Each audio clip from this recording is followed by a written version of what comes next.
Yang terhormat Bapak Bupati Kabupaten Nias Barat, Bapak Henoki Barubu.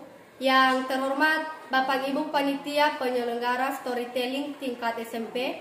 Yang terhormat Ibu Kepala Sekolah UPTD SMP Negeri 3 Mande Utara. Yang terhormat Bapak Ibu Guru dan staf pegawai UPTD SMP Negeri 3 Mande Utara. Salam sejahtera untuk kita semua. Selamat pagi, Yahoo! Yahoo! Perkenalkan, nama saya Indah Kristiani Lahagu, kelas 91, asal sekolah UPTD SMP Negeri 3 Mande Utara. Baik, judul pidato saya tentang asal-usul keberadaan suku bangsa Nias. Ceritanya seperti ini Bapak Ibu. Suku bangsa Nias banyak mengenal kisah yang menceritakan tentang penciptaan bumi, asal-usul nenek moyang, dan asal-usul dewa-dewi. Tetapi itu semuanya mitos. Itu diturunkan dari syair yang disebut hoho, yang sering dinyanyikan dalam pesta-pesta adat dan dalam acara-acara ritual lainnya. Beberapa mitos yang dikenal oleh suku Nias. Yang pertama yaitu mitos penjadian, di mana sebelum dijadikan maka ada kekacauan, kabut dan kegelapan. Dengan adanya kekacauan timbullah dewa pertama, dan dengan adanya kabut dan kegelapan timbullah dewa yang bernama Tumasihai yang berdiam di alam yang tidak lebih besar daripada rumah dan didukung oleh angin. Inilah alam pertama, alam yang paling atas yang disebut dengan langit tertinggi. Selanjutnya timbullah dewa lainnya, yaitu Dewa Lowalangi dan Laturedano. Alam atas merupakan cita rasa dan segala sesuatu yang paling sempurna, sumber terang dan sumber gelap. Jadi, alam atas merupakan kubah kekal yang melengkapkan gerakan alam raya. Jadi, upacara dilakukan bagi para dewa bertujuan untuk menghadirkan tata tertib kosmos yang membawa kebahagiaan bagi manusia. Kedua, yaitu mitos asal-usul dewa-dewi, di mana suku bangsa Nias memandang dua dewa yang paling terpenting, yaitu dewa yang menguasai alam atas dan dewa yang menguasai alam bawah. Dewa yang menguasai alam atas dianggap sebagai sang pencipta dan sebagai sumber segala yang baik. Sedangkan dewa yang menguasai alam bawah yang pada umumnya menampakkan aspek-aspek negatif. Jadi, di antara keduanya itu ada istri Lowalangi yang bernama Silewe Nazarata atau Dewi bagian tengah yang menghubungkan manusia dengan Lowalangi.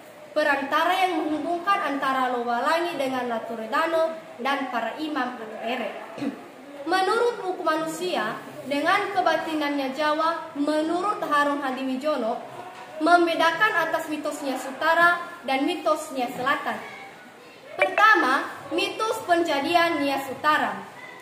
Nias Utara percaya kepada Dewa Sihai atau Tumasihai yang dianggap sebagai tokoh dewa pertama. Ia muncul ketika kekacauan atau kegelapan semula. Ketika ia menghembuskan nafasnya yang terakhir, lahirlah Dewa Aloloanangi.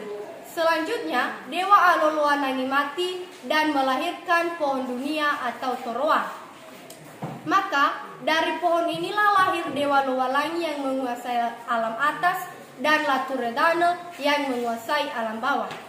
Lalu, Lowalangi menciptakan Sirao yang menurunkan nenek moyang bagi orang Nias.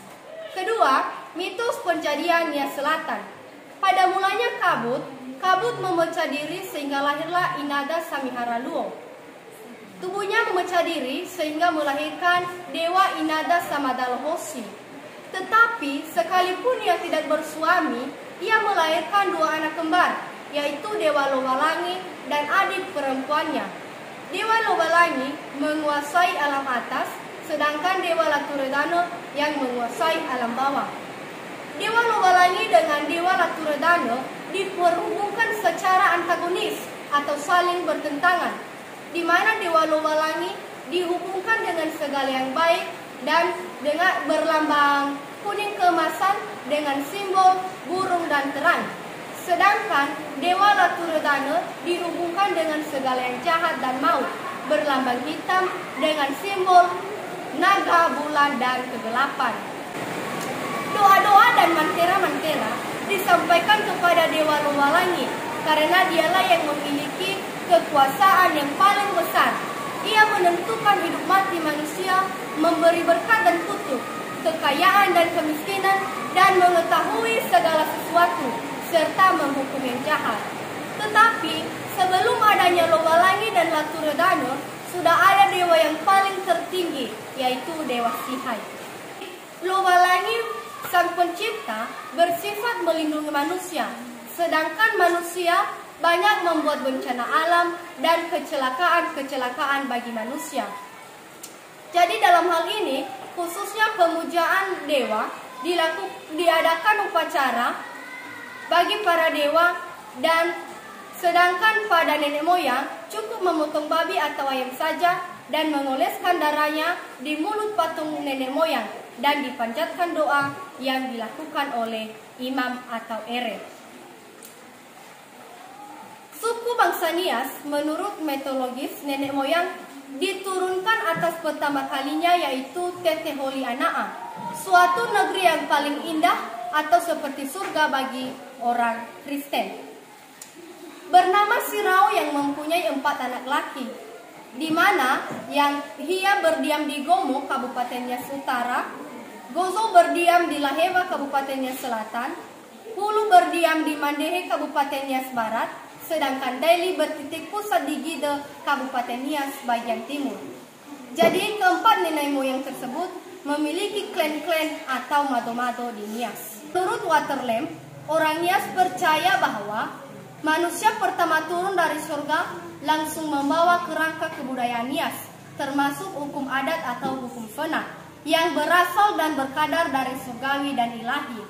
Manusia unggul turun hanya di Pulau Nias, sehingga mereka beranggapan bahwa manusia lain bukanlah manusia lengkap dan manusia sempurna, sehingga orang Nias atau Onung Niha tidak usah bergaul dengan mereka.